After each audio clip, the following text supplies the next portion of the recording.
کر چکے ہوئے تھے. ان کا یہ اندازہ تھا کہ اب اس کا وہ جو وقت ہے امپلیمنٹیشن کا وہ وقت ہونے والا ہے, اور جیسے ہی یہ صورتحال بدلے گی اپوزیشن کو ایک زوردار جھٹکا لگے گا, دے ول بی ان دی شاک, کہ وہ شاکنگ کنڈیشنز میں آ جائیں گے, اور اس کے بعد ان سے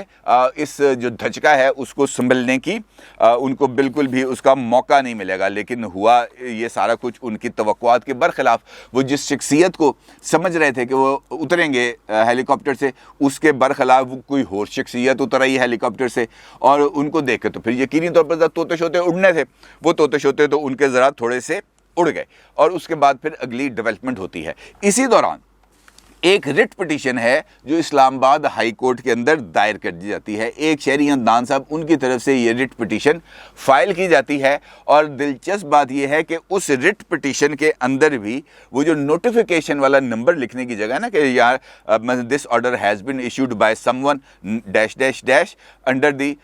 نوٹیفیکیشن, اور آگے پھر نوٹیفیکیشن نمبر ڈیٹ آگے لکھا ہوتا ہے. وہ نوٹیفیکیشن کا جو خانہ تھا وہ خالی تھا, کیونکہ جیسے ہی ان کے پاس وہ نوٹیفیکیشن آنا تھا انہوں نے وہ نمبر ہاتھ سے لکھنا تھا اور وہ درخواست جمع کرا دینی تھی, لیکن وہ نوٹیفیکیشن جاری نہیں ہو سکا, کیونکہ ہر جگہ آپ کو پتہ ہے پھر بڑے بندے دے بڑے تعلقات ہوندے نے, پھر اس جگہ پہ وہ موجود ہوتے ہیں وہ تعلقات, تو وہ نوٹیفیکیشن جاری نہیں ہو سکا, جس کی وجہ سے وہ جو درخواست ہے اس پر بھی سماعت نہیں ہو سکی. لہٰذا صورتحال کے اندر ٹوسٹ آنا شروع ہو گئے. وہ جو دو اصحاب بیٹھے ہوئے تھے سائیڈ والے کمرے میں, جن کا نام تھا اسد کیسر صاحب اور قاسم خان سوری صاحب, جب انہوں نے یہ صورتحال دیکھی تو یقینی طور پہ وہ پریشانی بنتی تھی. ان کو کہا گیا کہ جناب نکلو, شاباش جاؤ پہنچو نیشنل اسمبلی. وہ نیشنل اسمبلی پہنچتے ہیں. اسی دوران وہاں پہ ان کو جو بتایا جانا تھا, جو شخصیات آئی تھیں ہیلی کاپٹر پہ, انہوں نے عمران خان صاحب کو اپنا واضح پیغام دے دیا, دو ٹوک انداز میں سختی کے ساتھ, مطلب یہ نہیں کہ پیار محبت کا, سختی کے ساتھ پیغام دے دیا, اور اس کے بعد وہ وہاں سے روانہ ہو گئے. جس کے بعد عمران خان صاحب نے دوبارہ بلایا اسد کیسر صاحب کو اور ان سے کہا کہ بھائی یہ صورتحال ہو گئی ہے, لہٰذا اب آپ جو ہے وہ استعفیٰ دے دیں ایز اسپیکر نیشنل اسمبلی, اور ڈپٹی اسپیکر بھی استعفیٰ دے دیں, اور یہ جو کارروائی ہے آگے جو ایوان کی چلانی ہے وہ پینل آف چیئرمین کے سپرد کریں اور بس نکلیں وہاں سے. یہ پیغام ملا تو یقینی طور پر وہ تو چونکہ وٹنس تھے نا, وہ تحقیقی ہو رہا ہے, ان کو پتہ تھا کہ کیا کیا ہو رہا ہے, اور یہ وجہ ہے کہ ان کا جو تیور تھے وہ بہت زیادہ بدلے. اور جب وہ ایوان وہاں پر پہنچے نیشنل اسمبلی, تو وہاں پر اعزاز سید نے ان سے روک کے ان کو ایک سوال کرنے کی کوشش کی, جو جس وقت وہ پرویز خٹک صاحب کے ساتھ لفٹ میں سوار ہو رہے تھے, تو اس کے جواب دینے کی بجائے اسد کیسر صاحب کی طرف سے ان کو گالیوں سے نوازا گیا.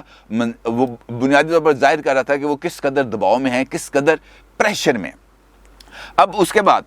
یہ سارا کچھ ایک جانب یہ سب کچھ سین چل رہا تھا. اسی دوران نیشنل اسمبلی کے اندر جو لیڈر آف دی اپوزیشن تھے وہ اپنے اپوزیشن چیمبر میں چلے گئے تھے, اور وہاں پر بیٹھے ہوئے وہ مختلف لوگوں کے ساتھ گفتگو کر رہے تھے. اسی دوران ایک صاحب ان تک پہنچتے ہیں اور وہ ان کو کہتے ہیں کہ آپ ذرا آ جائیں سائڈ پہ. تو وہ شہباز شریف صاحب وہاں سے اٹھتے ہیں, سائڈ پہ آتے ہیں, ان کو پیغام دیا جاتا ہے کہ جناب آصف علی زرداری صاحب کے چیمبر میں چلے جائیں. وہ جاتے ہیں آصف علی زرداری صاحب کے چیمبر میں, تو ان کو یہ بتایا جاتا ہے آصف علی زرداری صاحب کی طرف سے کہ بھائی معاملات طے ہو گئے ہیں, فون آ گیا ہے, اور یہ بتا دیا گیا ہے کہ کسی بھی قسم کی جو آئین سے روگردانی ہے وہ ریڈ لائن کو کراس کرنا تصور کیا جائے گا. لہٰذا تحریک عدم اعتماد پر ووٹنگ ہوگی, آج ہی ہوگی, ابھی ہوگی. تمام اراکین اسمبلی سے کہیں کہ وہ پہنچے ایوان میں. اور یہی وجہ ہے کہ جس وقت آصف علی زرداری صاحب نیشنل اسمبلی ہال میں داخل ہوتے ہیں تو وہاں پر ایک زرداری سب پر بھاری کے نعرے لگتے ہیں, اور جیسے ہی اسپیکر صاحب, پہلے ڈپٹی اسپیکر آتے ہیں وہ اپنے استعفے کا اعلان کرتے ہیں, پھر اسپیکر صاحب آتے ہیں وہ اپنے استعفے کا اعلان کرتے ہیں, اور ان کے استعفے کے اعلان کے ساتھ ہی پوری کی پوری جو پی ٹی آئی ہے وہ اسمبلی کی کارروائی کا بائیکاٹ کر دیتی ہے اور وہ ایوان سے نکل جاتی ہے. لیکن ایک شخص وہاں پہ بیٹھا رہتا ہے, جس کی تصویر آپ اس وقت اپنی اسکرین پر دیکھ رہے ہیں, اور اس کا نام ہے علی محمد خان. علی محمد خان صاحب اس سارے پروسیس کو مانیٹر کرتے ہیں, وہاں پر بیٹھے بھی رہتے ہیں,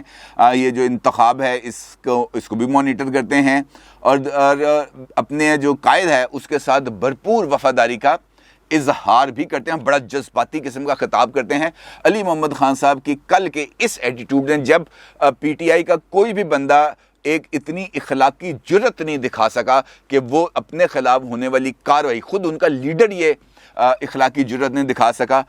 علی محمد خان نے اس اخلاقی جرت کا مظاہرہ کیا جس پر ان کو سلام ہے، ہیٹس آف ٹو علی محمد خان صاحب۔ اور میں آپ کو یہ بھی بتاؤں کہ یہ وہی علی محمد خان صاحب ہیں جن کو جب 2018 کے الیکشنز ہو رہے تھے تو وہ جو ان کا اپنا حلقہ تھا جہاں سے انہوں نے پہلے والا 2013 کا الیکشن جیتا تھا، ان کو اس حلقے سے ٹکٹ نہیں دی تھی عمران خان صاحب نے۔ ان کو یہ کہا گیا تھا کہ یہ حلقہ خالی کریں، یہاں کے آپ کی جگہ پر ایک الیکٹیبل کو یہاں سے الیکشن لڑانا ہے، اور اس کے بعد ان کو وہ حلقہ دیا گیا 2-3 دن کے بعد جب ایک پریشر بڑھا عمران خان صاحب پر، تو اس کے بعد ان کو ایک حلقہ دیا گیا جو ان کا ابائی حلقہ نہیں تھا۔ لیکن اس کے باوجود علی محمد خان صاحب کی کمٹمنٹ کی وجہ سے علی محمد خان صاحب وہاں سے اپنا الیکشن جیتے، اور اس کے باوجود چونکہ وہ الیکشن جیتے تھے نیشنل اسمبلی میں آئے، لیکن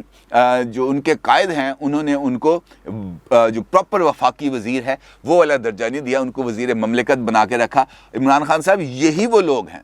یہی ہے اصل پی ٹی آئی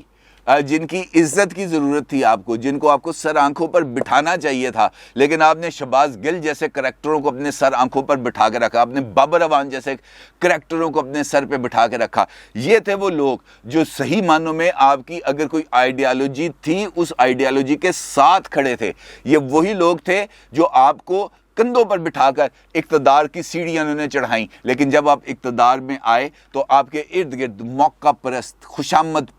پرست اور آپ کی انا کو تسکین دینے والے لوگ وہ آپ کے ارد گرد جمع ہو گئے، اور علی محمد خان صاحب جیسے جو جینوئن پولیٹیکل ورکرز تھے وہ پیچھے رہ گئے۔ آج بھی وقت ہے عمران خان صاحب، اب آپ اقتدار میں نہیں ہیں، آپ کے پاس وقت ہے، آپ یہ سوچ سکتے ہیں کہ میں نے کیا غلط کیا، کیونکہ سیاسی لیڈر کے پاس اگر کوئی چیز ہوتی ہے تو وہ صرف وقت ہوتا ہے، وہ اپنے وقت کے مطابق کھیلتا ہے، اپنے وقت کا انتظار کرتا ہے، اپنی زبان کو تالو کے ساتھ چپکا کے رکھتا ہے، لیکن جب بولتا ہے اچھی طرح تول کے بولتا ہے، کیونکہ سیاسی لیڈر کے لیے بہت زیادہ بولنا بھی